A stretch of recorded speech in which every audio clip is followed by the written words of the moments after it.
안녕하십니까. 오늘부터 일주일간 뉴스공장 영장해설 전담 법무수석에서 무려 공장장 권한대행으로 승진한 이정렬입니다.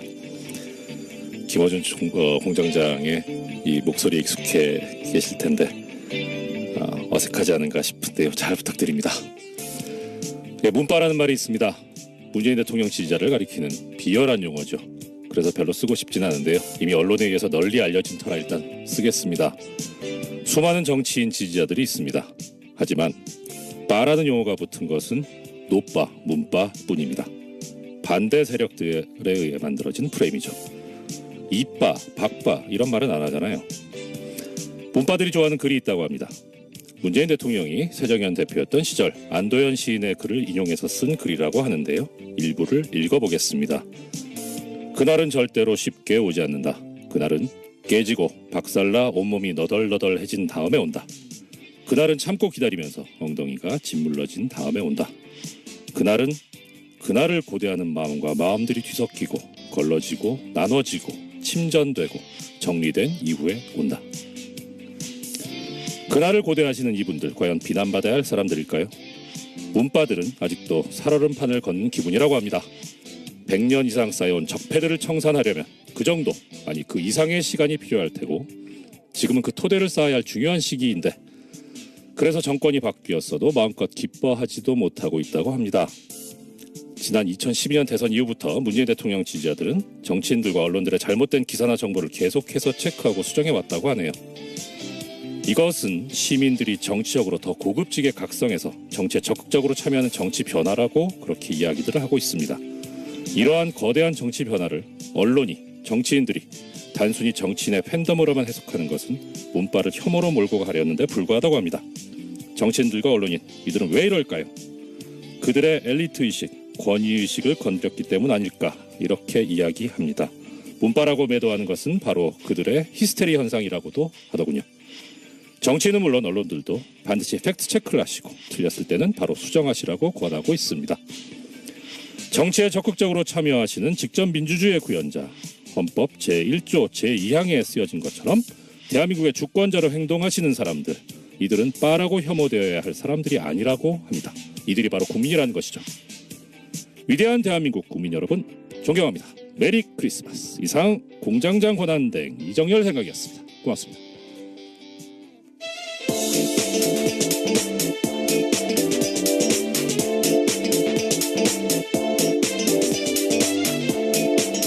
어서 오십시오. 시사인의 김은지입니다. 안녕하세요. 아이고 여기 터줏대감이신데. 메리 크리스마스입니다. 예, 뭐 지금 크리스마스를 축하하기 전에 잘 부탁드립니다. 네. 좀 떨리네요. 예, 크리스마스라서 좋은 소식 많이 들고 왔어야 되는데요. 네. 또 계속해서 적폐 관련된 소식들이 많습니다.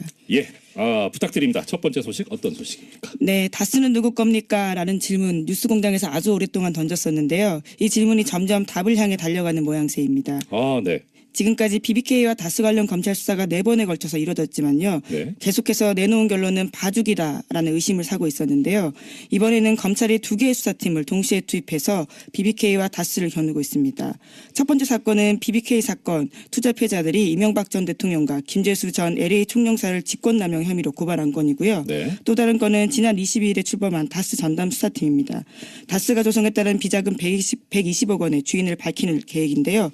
검찰은 또 다른 비자금 120억 원을 발견하고도 이를 덮어준 의혹을 받고 있는 정호영 전 특검의 직무유기 혐의도 들여다볼 계획이라고 합니다. 예, 두 가지 사건인데 앞에 사건은 피해자들에서 문제가 제기된 거고 두 번째는 지금 이제 검찰이 따로 보고 있는 건데 참 아이러니컬합니다. 특별검사가 원래 일반 검사들 조사도 했었는데 오히려 특별검사가 일반 검사에 의해서 조사를 받는 또 이것도 초유의 사태인 것 같아요. 네, 그렇죠. 그래서요. 정호영 특검 같은 경우에는 해명을 내놓기도 했는데요. 드디어 자기 입장을 내놓은 겁니다. 네. 전단팀이 꾸려졌다는 소식 때문에 입장 자료를 낸 건데 정 전 특검 같은 경우에는 특검법에 따른 수사 대상은 이전 대통령이 다스의 실질적 소유자인지 여부에 따라서 공직선거법 위반이 되는지 여부였다라고 밝히고 있는데요. 그러니까 자신은 철저하게 수사를 진행했는데 이명박 전 대통령이 소유자라는 증거를 찾을 수 없었다라고 밝혔습니다. 뭐 액면상으로는 맞는 말씀이긴 한데 사실 이 당시에 이 BBK라든가 다스 관련해 가지고 나왔던 것이 국민들의 의혹이 워낙 컸기 때문에 그래서 그런 여망으로 특별검사까지 나왔던 거잖아요. 그러면 국민들이 납득할 수 있고 국민들의 갈증을 풀어줄 수 있는 수사가 됐었어야 하는데 뭐 액면상으로 지금 이 정호영 특검 쪽에서 하시는 말씀이 맞다고 하더라도 국민들의 기대는 너무 못 미친 그런 네. 결과가 아니었나 싶습니다. 게다가 내부자들 증언들이 계속해서 나오고 있는데요. 당시에 수사 제대로 안 했다라는 것들은 네. 꽤 있기 때문에요. 그 당시에 정말 제대로 수사했는지에 대해서는 의문이 남을 수밖에 없는 것 같습니다. 예, 좀 이 그 내부자들이 이렇게 양심적으로 말씀해 주신 건 감사하긴 한데 이명박 전 대통령 입장에서 보면 사람 관리 좀 잘하시지 왜 이렇게 의리가 없을까요? 네, 그래서 그 내부자들도 이번에 검찰 조사를 받았다라는 보도도 나오고 있는데요. 네. 김종백 씨라고 이상은 다스 회장의 운전기사였던 것으로 알려진 인사입니다. 이분 같은 경우에는 굉장히 양심 고백을 많이 했었는데요. 네. 의미 있는 진술들이 많습니다. 네. 그래서 검찰이 지난 21일에 불러서 조사를 했다라고 하는데 JTBC 보도에 따르면 120억 원 관련된 다스 비자금 의혹으로 불렀다라고 하지만요. 김종백 씨가 저랑 통화를 했었는데요. 밝힌 디테일이 좀 다릅니다. 자신은 직권남용 혐의로 조사받았다라면서요. 그 혐의가 아니라 140억 관련된 거다라고 강조를 하시더라고요. 그리고 꽤 수사가 많이 되어 있고 그 검찰 수사의 아주 기본적인 자료들은 시사인 보도였다라는 이야기를 강조해달라고 하시더군요. 시사인의 김은지 기자님 보도였죠. 아예 저기 주진우 기자 보도이긴 했는데요. 같은 팀이시잖아요. 예, 그렇죠. 네, 예, 좋은 정통 시사주간지 시사인에서 보도했던 이 김종백 씨 사건 관련 기사 한번 또 찾아봤으면 좋겠습니다. 자, 예, 그 다음 소식은요. 예, 하나 더 전해드리면요. 네. 또 검찰이 공소시효를 좀 다르게 판단하고 있다라는 JTBC 보도도 있습니다. 그러니까 140억 원 관련된 공소시효는요. 이제까지는 곧 2월 달이면 종료된다라고 알려져 있었는데요. 검찰이 다르게 판단했다라고 합니다. 대통령 재직 중에 발생한 혐의는 공소시효가 정지된다라고 판단해서요. 이와 관련해서는 이명박 전 대통령이 현직일 때 그 사건이 있었다라고 판단해서요. 2020년까지 공소시효를 판단했다라고 합니다. 예, 이게 140억이 조성되고 횡령된 것이 만약에 이제 대통령 취임 전이었으면 아까 말씀하셨던 대로 중간에만 빠지니까 그렇게 되는데 이 대통령 재직 중에 지금 국가기관을 동원해서 140억 원을 덮으라고 했다는 거잖아요. 예, 이런 직권남용 혐의는 지금 저 결론은 맞는데 JTBC 보도를 저도 봤었거든요. 들었는데 사실 우리 JTBC가 우리 뉴스공장에서 뭘 이야기를 하시면 이제 한 2달쯤 후에 단독 보도를 내시잖아요. 근데 보면은 뭐 12월 단독인 건 같아요. 예, 뭐 최초 단독인지는 잘 모르겠지만 아무튼 그런데 여기 나와 있는 것 중에 이제 내란 외환죄를 제외한 대통령의 재직 중 범죄에 대해서는 공소시효가 정지된다. 이게 근거가 헌법재판소 결정이다. 이렇게 보도가 나오더라고요. 근데 뭐 제가 JTB 좋아하는데요. 이거는 헌법재판소 결정이 근거가 아니고 헌법에 있습니다. 헌법에. 예, 법에 있는 건데 좀 너무 열심히 보신 거 아닌가. 예, 전직 판사님이 어떤 특기가 오늘 굉장히 나오는 중인 것 같은데요. 네. 네.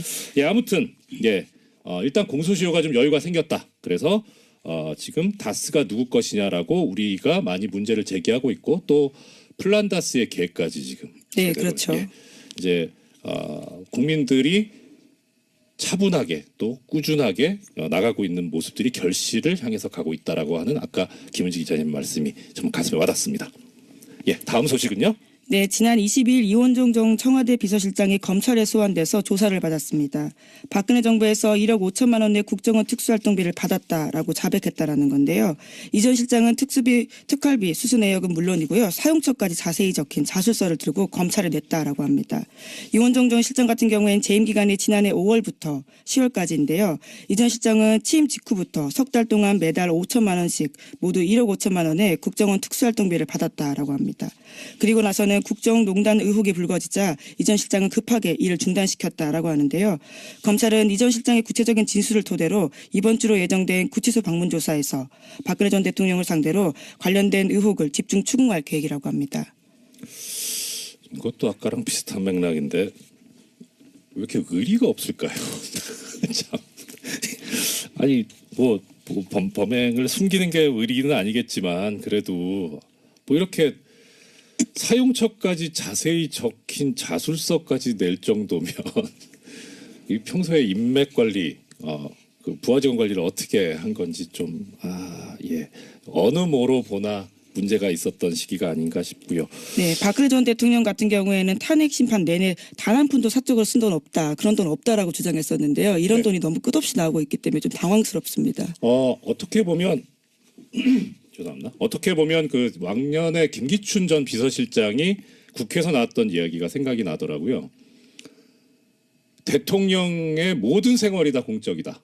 그래서 관저에서도 업무를 본다. 네, 그러니까 7시간 관련된 해명 때 그렇게 이야기했었죠. 예, 그렇죠. 그러니까 본인은 사적으로 쓴 돈이 없다라고 하는 건 사적으로 쓰는 것도 다 공적인 활동이기 때문에 그래서 그렇게 말씀하신 거 아닌가. 아주 이런 그 창의적인 아이디어는 우리 법정에서 변론을 하시는 변호사님들이 반드시 배워야 한다는. 네, 정말 창의적입니다. 네, 하지만 이게 해외 활동 특수 공작비들이었잖아요. 정말 네, 결과적으로 그렇죠. 이런 식으로 국가 안보에도 영향을 미쳤던 보수 세력이라고 하는 것들에 대해서요. 다시금 생각할 수밖에 없는 것 같습니다. 그 얼마 전에 저희 사는 동네가 제가 저 구체적으로 밝힐 수는 없고 서초구 쪽인데 거기 이제 뭐 동네 이제 친분 있는 분들 상당히 그 많이 이야기들 하세요. 그분은 이제 평생 1번만 찍어 오신 분들, 소위. 근데 그분들이 이야기하신 게 그거예요. 그분들이 상당히 중요하게 생각하는 가치가 교양, 품위 이런 거거든요. 뭐 협동, 근면, 성실. 그런데 이 전 정부에 이거 보면 교양과 품위하고 너무 동떨어져 있으니까 그렇죠. 그런 거에 실망을 해서 그래서 사실 그분들이 하시는 말씀이 그거예요. 어디 가서 이 사람들을 보수 세력이라고 하지 마라. 진짜 보수는 우린데 정말 부끄럽다 이런 말씀을 하시더라고요. 그래서 저는 잘은 모르겠는데 한번 기회가 있으면은 저기 전달해 보겠다고 그렇게 말씀드렸었는데 오늘 전달할 기회가 생겼네요. 네. 예, 그다음 소식은요. 네, 이른바 성완종 리스트로 재판을 받은 홍준표 자유한국당 대표와 이완구 전 국무총리의 무죄가 확정됐습니다.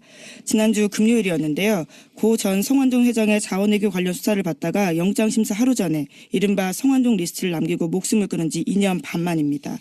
대법원 판단인데 두 사람은 모두 1심에서는 유죄가 인정됐습니다. 각각 징역 1년 6개월과 징역 8월에 집행유예 2년을 선고받은 바가 있는데요. 그런데 2심에서 뒤집어졌습니다. 나란히 무죄를 받았었는데요. 법원의 판단은 좀 달랐습니다.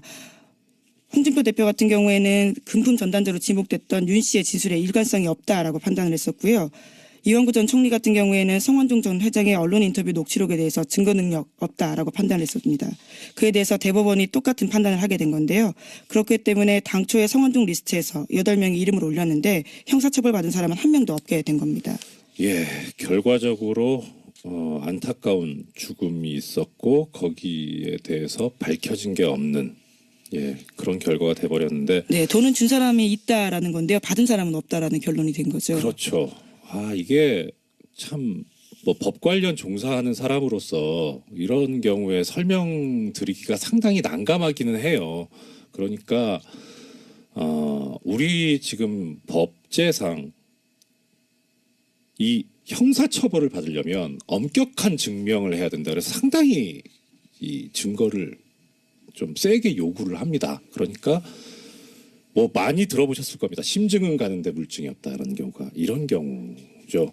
더더군다나 지금 좀 어려운 이야기인데 이제 증거 능력이 없다. 이게 증거 능력이라고 하는 게 사실 좀 뭐 쉽게 말하면 증거가 될 수 있는 자격인 거예요. 그러니까 아무리 그게 믿을만해도 믿을만한 증거라도 증거가 될 수 있는 자격이 없으면 애시당초 증거의 대상에서 배제시켜 버리거든요. 뭐 예를 들어서 고문으로 자백을 받았다 하면 그 자백 내용이 사실과 맞아도 일단 고문을 했으니까 이건 증거로서 애시당초 고려하면 안 된다라는 그런 뜻인데 지금 여기서 왜 문제가 됐냐면은 사실 길게 저 말씀드리고 싶은 사건은 아닌데 이것만 알아두셨으면 싶습니다. 그러니까 이 그 성완종 전 회장의 이 말이 담긴 녹음 파일, 녹취록이 이게 그 경향신문 기자님하고 네, 그렇죠. 통화를 인터뷰. 했었잖아요. 그리고 메모도 있었습니다. 메모도 있었죠.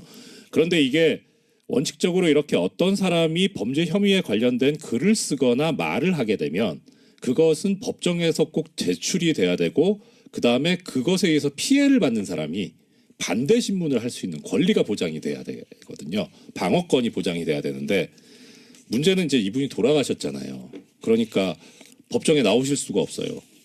그래서 반대신문이 안 되잖아요. 근데 그렇다고 또 증거 능력을 없애야 되느냐? 또 예외를 법에서 두고 있는데 특별히 신빙할 수 있는 상태에서 작성된 거라면 증거 능력이 있다는 겁니다. 증거될 수 있는 그 자격. 스스로 목숨을 끊을 정도로 강한 압박을 받으면서 한 진술이다. 뭐 이런 건가요? 그러니까 그게 이제 우리 같은 일반인 입장에서는 그렇죠. 예. 이게 아유 얼마나 억울하겠어. 판사님은 억울하니까. 일반인은 아니시잖아요. 아니, 지금은 예. 일반인. 예. 네. 지금도 판사도 아니고. 네.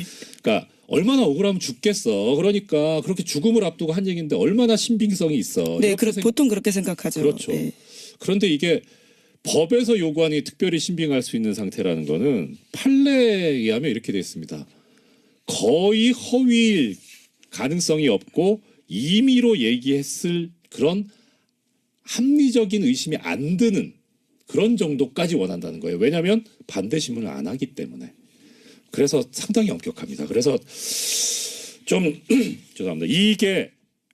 이 판결은 사실 좀 예상이 되기는 했었어요. 이 법조인들 사이에서 무죄 나올 것 같다 싶었는데 과연 옳은 판결인가라는 생각은 들어요. 그래서 결론적으로 이 판결을 보면서 들었던 생각이 이렇게 국민들하고 판결하고 괴리가 생기는데 만약에 판결 자체의 문제면 이 사법부를 뭐 어떻게 정리를 해야 되고 근데 이거는 법의 문제거든요.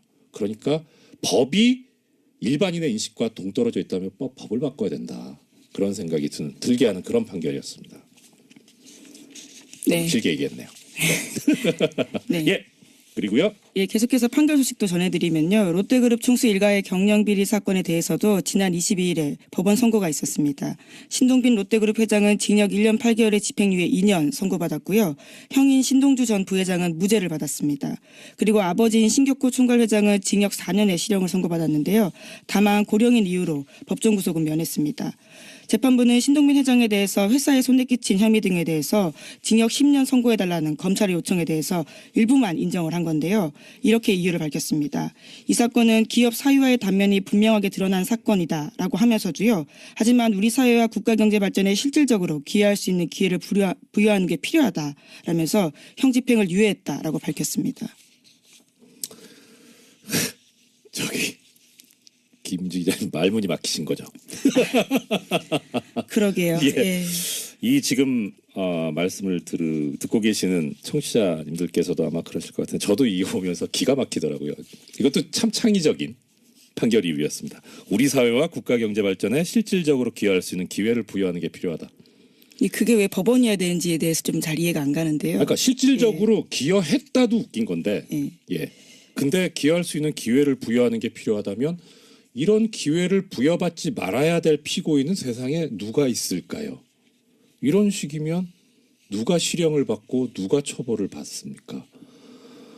아직도 법원이 재벌 편향적인 판결에서 정신을 못 차리고 헤매고 있다는 전형적인 근거가 되는 판결입니다. 이게 뭐 무죄 유죄 이거는 솔직히 제가 지난주에 워낙 판결이 많이 나와가지고 이거저거 보다가 여기까지는 판결문을 못 봤어요. 그래서 왜 무죄인지까지는 제가 분석을 못했는데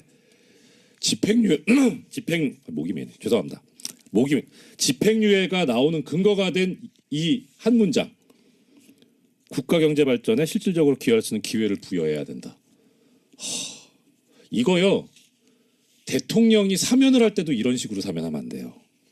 그런데 하물며 엄격하게 법을 집행해야 되는 법원이 이런 식으로 재판을 한다면 어떻게 합니까?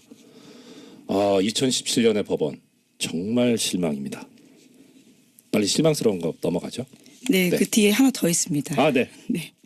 넥슨으로부터 이른바 공짜 주식 받아서 뇌물죄가 인정됐던 진경준 전 검사장 기억하실 텐데요. 주식 대박이라는 단어로 유명합니다. 이에 대해서 대법원이 뇌물에 해당하지 않는다라는 판단을 내렸습니다. 뇌물로 보기에는 대가성이나 직무 관련성이 막연하다라는 건데요. 진경준 전 검사장 같은 경우에는 지난 2005년에 친구인 김정주 대표에게 4억 2,500만 원 빌려서 넥슨 주식 산 다음에 100억 원이 넘는 시세 차익 올렸습니다. 뿐만 아니라요. 넥슨에서 승용차도 제공받고요. 가족여행, 하와이 같은 데를 가는데요. 경비까지 받은 혐의가 포함됐습니다. 하지만 1심에서는 대가성이 없다라고 판단했지만요. 2심에서는 뇌물 혐의 있다라면서 징역 7년 선고했거든요. 근데 이를 다시 대법원이 뒤집은 겁니다. 예, 이것도 일반인의 생각과 법이 괴리가 있는 네, 친구 사이라면 돈을 이렇게 줘도 되는 건가라는 생각이 들게 되죠. 그렇죠. 그런 말씀 많이 하시더라고요. 그래서 참 화 많이 나시죠. 이게 근데 이게 해보면 법이 너무 엄격하게 돼 있어서 그러니까 적어도 어느 정도 관련성이 있어야 된다는 게 법이랑 지금 판례가 지금까지 요구해 왔던 거거든요. 그래서 좀 이것도 어느 정도 좀 1심 판결의 무게가 실리지 않을까라는 생각을 했는데 걱정은 항상 현실이 된다고 그것도 그렇게 됐어요. 근데 저는 여기서 좀 신경 써야 될 부분이 이거라고 생각합니다. 그러니까 지금 쉽게 말하면 이 진경준 전 검사장 사건, 물론 이제 이게 다시 파기돼서 환송이 됐는데 거기서 또 어떤 다른 증거가 나오고 다른 법리가 나와서 유죄가 될지는 모르겠어요. 뭐 그것까지는 지금 예단할 수는 없는데 문제는 이 사건에 지금 현재까지 나타나 있는 본질은 그겁니다. 그러니까 쉽게 말해서 보험 드는 거 있잖아요. 그렇죠. 예. 네, 그러니까 언제 내가 무슨 일을 당할지 모르니까 보험을 드는 그런 차원에서 뭐 돈을 이렇게 줬다. 예. 시체물을 먹인다. 예. 네, 또 빠다칠한다. 뭐 이런 표현도 쓰는데 하여튼 네. 예. 그게 범죄가 뇌물죄가 안 돼요. 그래서 기억하시겠습니다. 벤스 검사 사건 있었습니다. 예, 그렇죠. 그래서 반성적으로 나온 얘기게 소위 김영란법이에요. 그때 사랑의 징표다 뭐 이런 이야기를 했었었죠. 기가 찼죠. 예. 네, 사랑도 참 비싸게 해요. 뭐 그건 그렇고. 그래서 우리가 이 판결에서 생각해봐야 될 부분은 김영란법을 지켜야 된다라는 거죠. 네, 관련해서 재미있는 기사가 하나 있더라고요. 좀 오래된 기사긴 한데 12월 7일자 더 PR이라는 매체에서 나온 기사입니다. 저 처음 봐요. 네, 김영란법 시행으로 맡겼던 민간기업 언론재단의 기자 해외 연수 사업이 재개될 가능성이 열렸다라는 내용인데요. 예. 관련해서는 이제 완화 조치로 해석될 수 있어서 관계 부처가 어떻게 할지 보인다라는 건데요. 예. 그 최근에 윤영찬 국민소통수석이 청와대 출입기자단 송년회 자리에서 이와 관련된 이야기를 밝혔다라고 합니다. 예, 이게 참 재밌습니다. 국민소통수석이 청와대 출입기자단 송년회 자리에서 뭐라고 얘기를 했냐면 언론인 해외 연수가 이 김영란법에 저촉되지 않는다라는 유권 해석을 국민권익위원장으로부터 받았다라는 얘기를 합니다. 왜 거기서 얘기를 합니까? 근데 하여튼 뭐 그건 또 다른 문제고 재밌는 건 이겁니다. 언론인들께서 해외 연수를 가는데요. 공익재단의 비용으로 가요. 그 공익재단이 뭐냐면 삼성언론재단, LG상남재단 뭐 이렇습니다. 이게 지금 김영란법 때문에 막혀 있었어요. 작년에. 그래서 아무도 못 갔습니다. 그걸 지금 풀어달라는 거죠. 그러니까 쉽게 말하면 대기업 돈으로 유학을 보내달라는 얘기인 겁니다. 그래서 한번 찾아봤어요. 제가 궁금해가지고 어제 삼성언론재단 홈페이지를 들어가 봤는데요. 거기에 보면 이렇게 언론인들이 해외 연수를 가는 조건이 있습니다. 요건. 신청 자격, 소속사 대표의 추천을 받은 언론인, 1미디어그룹 1인 추천 이렇게 돼 있고요. 그 다음에 기간은 1년입니다. 뭘 지원하느냐. 체재비로 월 3,500달러, 미국 달러입니다. 학비로 연 $10,000, 본인 왕복 항공료 이렇게 지원을 합니다. 그렇게 해서 해마다 한 15분 정도 갔던 것 같아요. 명단도 쭉 있던데요. 보니까 유수한 언론사들입니다. MBC 뭐 16년 재작년을 기준으로 MBC, 한국경제, 조선일보, JTBC, 아시아경제, 머니투데이, YTN, 문화일보, 서울경제, 한겨레신문, 매일경제, 한국일보, 동아일보, KBS, CBS. 시사인은 없네요. 네, 없네요. TBS도 없고. 뭐 이래요? 아니 우수한 기자분들, PD분들을 이분들은 공부를 좀 시켜야 되겠다 해서 공익재단에서 보낼 수는 있죠. 보낼 수 있는데 잘하시는 시사인하고 TBS, 미디어문구 이런 분들은 안 계시고. 그리고 제가 좀 마음에 안 들었던 건 이겁니다. 추천 자격에 소속사 대표의 추천을 받아야 돼요. 그러면 대표하고 그 소속사하고 그 다음에 재벌하고 연결이 될 수 있다는 거죠. 이건 문제입니다. 예, 하다 보니까 벌써 시간이 이렇게 됐네요. 요거 제가 좀 더 조사해가지고 내일 다시 한번 하도록 하겠습니다. 더 전해주실 소식이 있는데 김은지 기자님께서도 김은지 기자님도 오늘 보내드리고 내일 네. 다시 또 말씀 이어 듣도록 하겠습니다. 지금까지 예, 시사인 김은지였습니다. 감사합니다. 고맙습니다. 이 지금 저 결론은 맞는데 JTBC 보도를 저도 봤었거든요. 들었는데 사실 우리 JTBC가 우리 뉴스공장에서 뭘 이야기를 하시면 이제 한 2달쯤 후에 단독 보도를 내시잖아요. 근데 보면은 뭐 12월 단독인 건 같아요. 예, 뭐 최초 단독인지는 잘 모르겠지만 아무튼 그런데 여기 나와 있는 것 중에 이제 내란 외환죄를 제외한 대통령의 재직 중 범죄에 대해서는 공소시효가 정지된다. 이게 근거가 헌법재판소 결정이다. 이렇게 보도가 나오더라고요. 근데 뭐 제가 JTBC 좋아하는데요. 이거는 헌법재판소 결정이 근거가 아니고 헌법에 있습니다. 헌법에. 예, 법에 있는 건데 좀 너무 열심히 보신 거 아닌가. 예, 전직 판사님이 어떤 특기가 오늘 굉장히 나오는 중인 것 같은데요. 네. 네. 예, 아무튼 일단 공소시효가 좀 여유가 생겼다. 그래서 지금 다스가 누구 것이냐라고 우리가 많이 문제를 제기하고 있고 또 플란다스의 계획까지 지금. 네, 그렇죠. 예, 이제 국민들이 차분하게 또 꾸준하게 나가고 있는 모습들이 결실을 향해서 가고 있다라고 하는 아까 김은지 기자님 말씀이 좀 가슴에 와닿습니다. 예, 다음 소식은요. 네, 지난 22일 이원종 전 청와대 비서실장이 검찰에 소환돼서 조사를 받았습니다. 박근혜 정부에서 1억 5천만 원의 국정원 특수활동비를 받았다라고 자백했다라는 건데요. 이 전 실장은 특활비 수수 내역은 물론이고요. 사용처까지 자세히 적힌 자술서를 들고 검찰에 냈다라고 합니다. 이원종 전 실장 같은 경우에는 재임 기간이 지난해 5월부터 10월까지인데요. 이 전 실장은 취임 직후부터 석 달 동안 매달 5천만 원씩 모두 1억 5천만 원의 국정원 특수활동비를 받았다라고 합니다. 그리고 나서는 국정농단 의혹이 불거지자 이 전 실장은 급하게 일을 중단시켰다라고 하는데요. 검찰은 이 전 실장의 구체적인 재출범한 다스 전담 수사팀입니다. 다스가 조성했다는 비자금 120억 원의 주인을 밝히는 계획인데요. 검찰은 또 다른 비자금 120억 원을 발견하고도 이를 덮어준 의혹을 받고 있는 정호영 전 특검의 직무유기 혐의도 들여다볼 계획이라고 합니다. 예, 두 가지 사건인데 앞에 사건은 피해자들에서 문제가 제기된 거고 두 번째는 지금 이제 검찰이 따로 보고 있는 건데 참 아이러니컬합니다. 특별 검사가 원래 일반 검사들 조사도 했었는데 오히려 특별 검사가 일반 검사에 의해서 조사를 받는 또 이것도 초유의 사태인 것 같아요. 네, 그렇죠. 그래서요. 정호영 특검 같은 경우에는 해명을 내놓기도 했는데요. 드디어 자기 입장을 내놓은 겁니다. 네. 전단팀이 꾸려졌다는 소식 때문에 입장 자료를 낸 건데 정 전 특검 같은 경우에는 특검법에 따른 수사 대상은 이전 대통령이 다스의 실질적 소유자인지 여부에 따라서 공직선거법 위반이 되는지 여부였다라고 밝히고 있는데요. 그러니까 자신은 철저하게 수사를 진행했는데 이명박 전 대통령이 소유자라는 증거를 찾을 수 없었다라고 밝혔습니다. 뭐 액면상으로는 맞는 말씀이긴 한데 사실 이 당시에 이 BBK라든가 다스 관련해 가지고 나왔던 것이 국민들의 의혹이 워낙 컸기 때문에 그래서 그런 여망으로 특별검사까지 나왔던 거잖아요.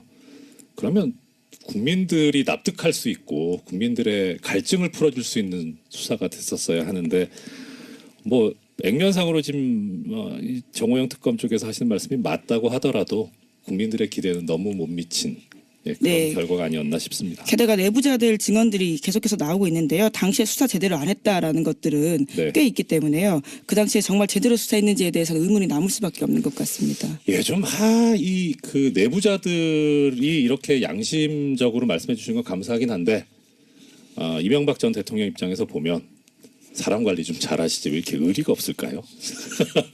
네, 그래서 그 내부자들도 이번에 검찰 조사를 받았다라는 보도도 나오고 있는데요. 네. 김종백 씨라고 이상은 다스 회장의 운전기사였던 것으로 알려진 인사입니다.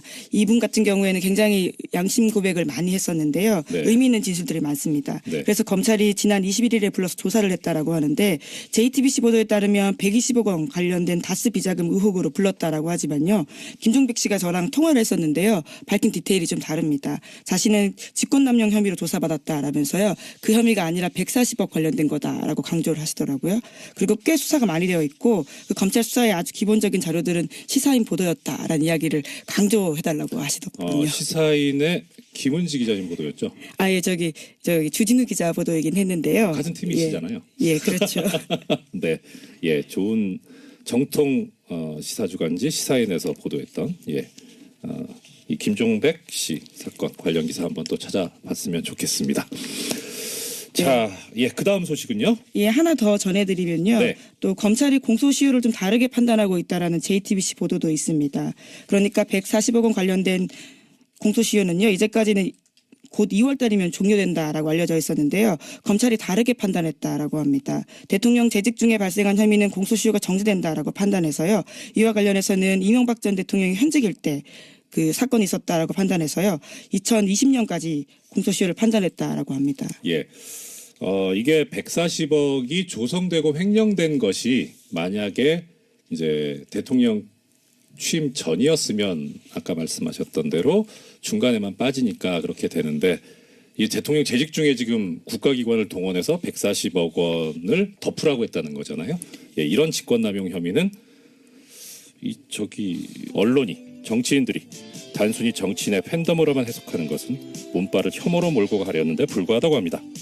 정치인들과 언론인 이들은 왜 이럴까요? 그들의 엘리트의식, 권위의식을 건드렸기 때문 아닐까 이렇게 이야기합니다. 문바라고 매도하는 것은 바로 그들의 히스테리 현상이라고도 하더군요. 정치인은 물론 언론들도 반드시 팩트체크를 하시고 틀렸을 때는 바로 수정하시라고 권하고 있습니다. 정치에 적극적으로 참여하시는 직접 민주주의의 구현자, 헌법 제1조 제2항에 쓰여진 것처럼 대한민국의 주권자로 행동하시는 사람들, 이들은 빠라고 혐오되어야 할 사람들이 아니라고 합니다. 이들이 바로 국민이라는 것이죠. 위대한 대한민국 국민 여러분, 존경합니다. 메리 크리스마스. 이상 공장장 권한대행 이정열 생각이었습니다. 고맙습니다.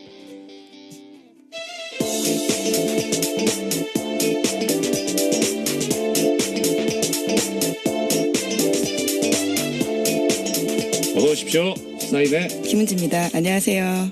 아이고, 그래서 여기 터줏대감이신데. 메리 크리스마스입니다. 예, 지금 크리스마스를 축하하기 전에 잘 부탁드립니다. 네. 좀 떨리네요. 예, 크리스마스라서 좋은 소식 많이 들고 왔어야 되는데요. 네. 또 계속해서 적폐 관련된 소식들이 많습니다. 예, 부탁드립니다. 첫 번째 소식 어떤 소식입니까? 네, 다스는 누구 겁니까? 라는 질문 뉴스공장에서 아주 오랫동안 던졌었는데요. 이 질문이 점점 답을 향해 달려가는 모양새입니다. 네. 지금까지 BBK와 다스 관련 검찰 수사가 4번에 걸쳐서 이뤄졌지만요. 네. 계속해서 내놓은 결론은 봐주기다라는 의심을 사고 있었는데요. 이번에는 검찰이 2개의 수사팀을 동시에 투입해서 BBK와 다스를 겨누고 있습니다. 첫 번째 사건은 BBK 사건 투자 피해자들이 이명박 전 대통령과 김재수 전 LA 총영사를 직권남용 혐의로 고발한 건이고요. 네. 또 다른 건은 지난 20일 안녕하십니까. 오늘부터 일주일간 뉴스공장 영장 해설 전담 법무수석에서 무려 공장장 권한대행으로 승진한 이정렬입니다. 김어준 공장장의 이 목소리에 익숙해 계실 텐데 어색하지 않은가 싶은데요. 잘 부탁드립니다. 예, 문바라는 말이 있습니다. 문재인 대통령 지지자를 가리키는 비열한 용어죠. 그래서 별로 쓰고 싶진 않은데요. 이미 언론에 의해서 널리 알려진 터라 일단 쓰겠습니다. 수많은 정치인 지지자들이 있습니다. 하지만 바라는 용어가 붙은 것은 노바, 문바뿐입니다. 반대 세력들에 의해 만들어진 프레임이죠. 이바, 박바 이런 말은 안 하잖아요. 문바들이 좋아하는 글이 있다고 합니다. 문재인 대통령이 새정연 대표였던 시절 안도현 시인의 글을 인용해서 쓴 글이라고 하는데요. 일부를 읽어보겠습니다. 그날은 절대로 쉽게 오지 않는다. 그날은 깨지고 박살나 온몸이 너덜너덜해진 다음에 온다. 그날은 참고 기다리면서 엉덩이가 짓물러진 다음에 온다. 그날은 그날을 고대하는 마음과 마음들이 뒤섞이고 걸러지고 나눠지고 침전되고 정리된 이후에 온다. 그날을 고대하시는 이분들 과연 비난받아야 할 사람들일까요? 문바들은 아직도 살얼음 판을 걷는 기분이라고 합니다. 100년 이상 쌓여온 적폐들을 청산하려면 그 정도 아니 그 이상의 시간이 필요할 테고 지금은 그 토대를 쌓아야 할 중요한 시기인데 그래서 정권이 바뀌었어도 마음껏 기뻐하지도 못하고 있다고 합니다. 지난 2012년 대선 이후부터 문재인 대통령 지지자들은 정치인들과 언론들의 잘못된 기사나 정보를 계속해서 체크하고 수정해왔다고 하네요. 이것은 시민들이 정치적으로 더 고급지게 각성해서 정치에 적극적으로 참여하는 정치 변화라고 그렇게 이야기들을 하고 있습니다. 이러한 거대한 정치 변화를